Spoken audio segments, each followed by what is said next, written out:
करवा चौथ की कहानी सुनाने आई हूँ। बहुत ही पौराणिक कहानी है ये, तो आप लोगों को सुना रही हूँ करवा चौथ की कहानी। आइए पढ़ते हैं करवा चौथ। बहुत समय पहले की बात है। एक साहूकार के 7 बेटे और उनकी एक बहन करवा थी। करवा नाम था उसका। सभी 7 भाई अपनी बहन से बहुत प्यार करते थे, यहाँ तक कि वे पहले उसे खाना खिलाते और बाद में स्वयं खाते थे। एक बार उनकी बहन ससुराल से मायके आई, तो मायके आई हुई थी, तो उनकी बहन को वो लोग इतना प्यार करते थे कि वो लोग उसको भूखी देख नहीं सकते थे। तो शाम को भाई जब अपना व्यापार व्यवसाय बंद करके आए तो देखा कि उनकी बहन को भूख लग रही है और वो व्याकुल है भूख के कारण। तो सभी भाइयों ने खाना खाने बैठे तब अपनी बहन से भी खाना खाने का आग्रह किया। तो बहन ने बोला, भाइयों आज तो मेरा करवा चौथ का व्रत है, तो मैं आज खाना नहीं खा सकती। तो वो लोग बोले कि बहन तुम इतनी देर तक कैसे भूखी रह सकती हैं। तो वो लोग बोले कि हम लोग कुछ उपाय लगाते हैं जिससे अपनी बहन को व्रत भी खुल जाए और वो खाना खा सके। तो अपनी बहन के खाने का आग्रह करने के बाद भी वो नहीं खाई। तो इधर भाइयों ने सोचा कि कुछ उपाय करते हैं, लेकिन बहन ने मना किया कि अभी नहीं खाऊंगी। उसका आज करवा चौथ का व्रत है, निर्जल व्रत है। वह खाना तभी खाएगी जब चंद्रमा को देख करके अर्घ दे सकती है। क्योंकि चंद्रमा अभी तक नहीं निकला है, इसलिए वह भूख प्यास से व्याकुल हो उठी। तो भाइयों ने सोचा कि छोटे भाई को जब अपनी बहन की हालत देखी नहीं गई तो वह दूर पीपल के पेड़ पर जाकर के दीपक जलाकर चलनी की ओट में रख देता है और दूर से देख कर के वह ऐसा प्रतीत होता है जैसे चतुर्थी का चांद उदित हो रहा है।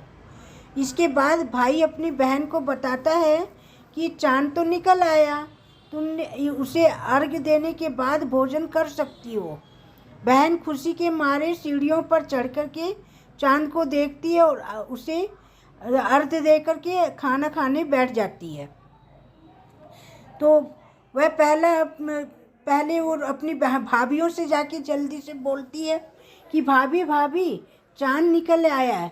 तो भाभियाँ हंसती हैं और बोलती हैं कि भाई साहब ये तो आपका चांद निकला है, हमारा चांद तो शाम को रात को निकलेगा।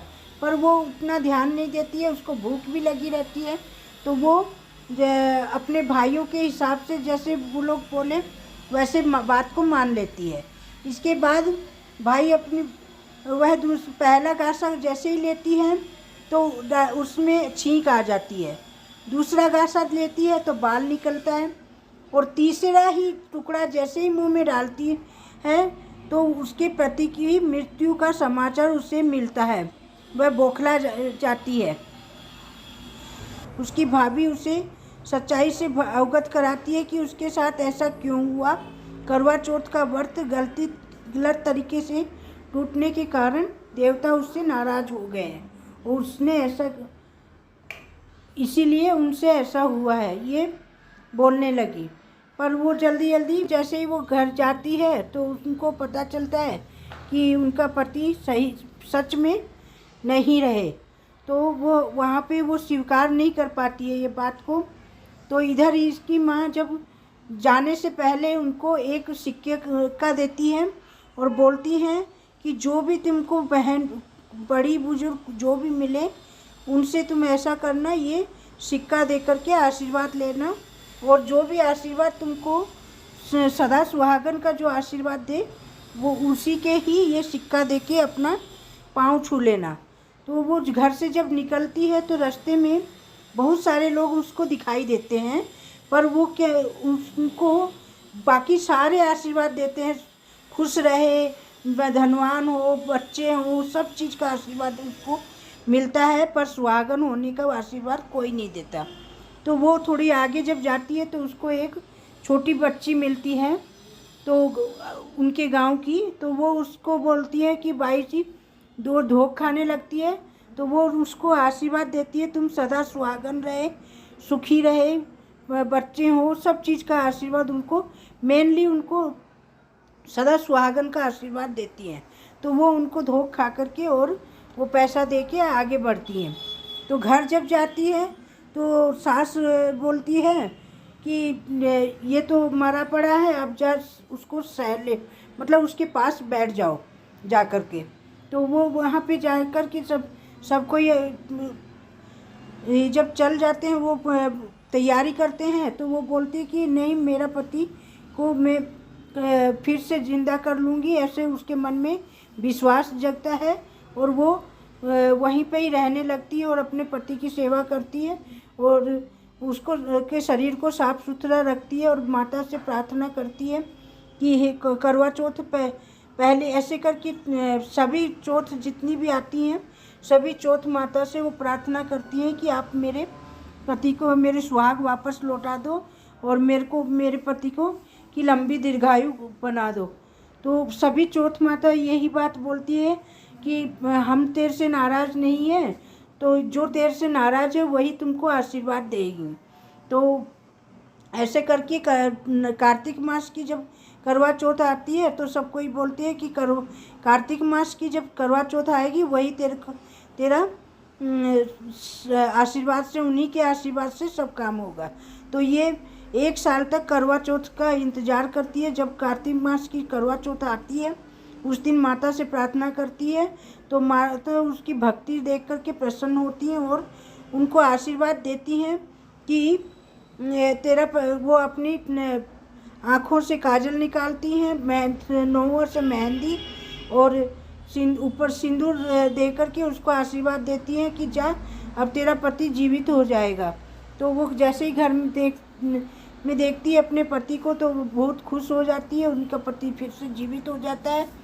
और वैसे वो जब उनको कोई खाना देने आती हैं, देखती हैं अरे ये तो जिंदा हो गया है और बहुत अच्छे से धन से रह रही है, तो वो पूछते हैं कि तुम ये सब कैसे हुआ।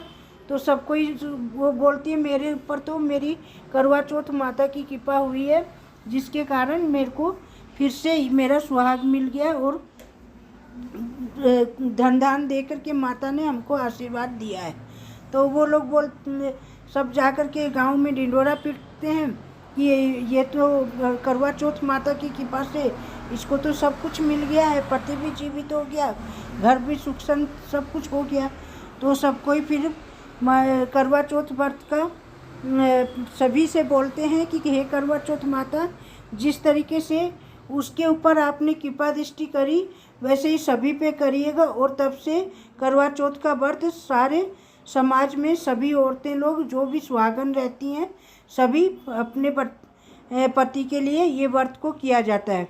तो ये व्रत ज़्यादा करके उत्तर की तरफ में ज़्यादा होता है, जैसे अपना उत्तर भारत साइड में हो गया, पंजाब, हरियाणा, राजस्थान, वो ये सब जगह में, और अभी काफ़ी जगह में ये प्रचलित हो, पहले ये थोड़े जगह में था, अभी ये सब पूरे भारत में मनाया जाता है ये त्यौहार।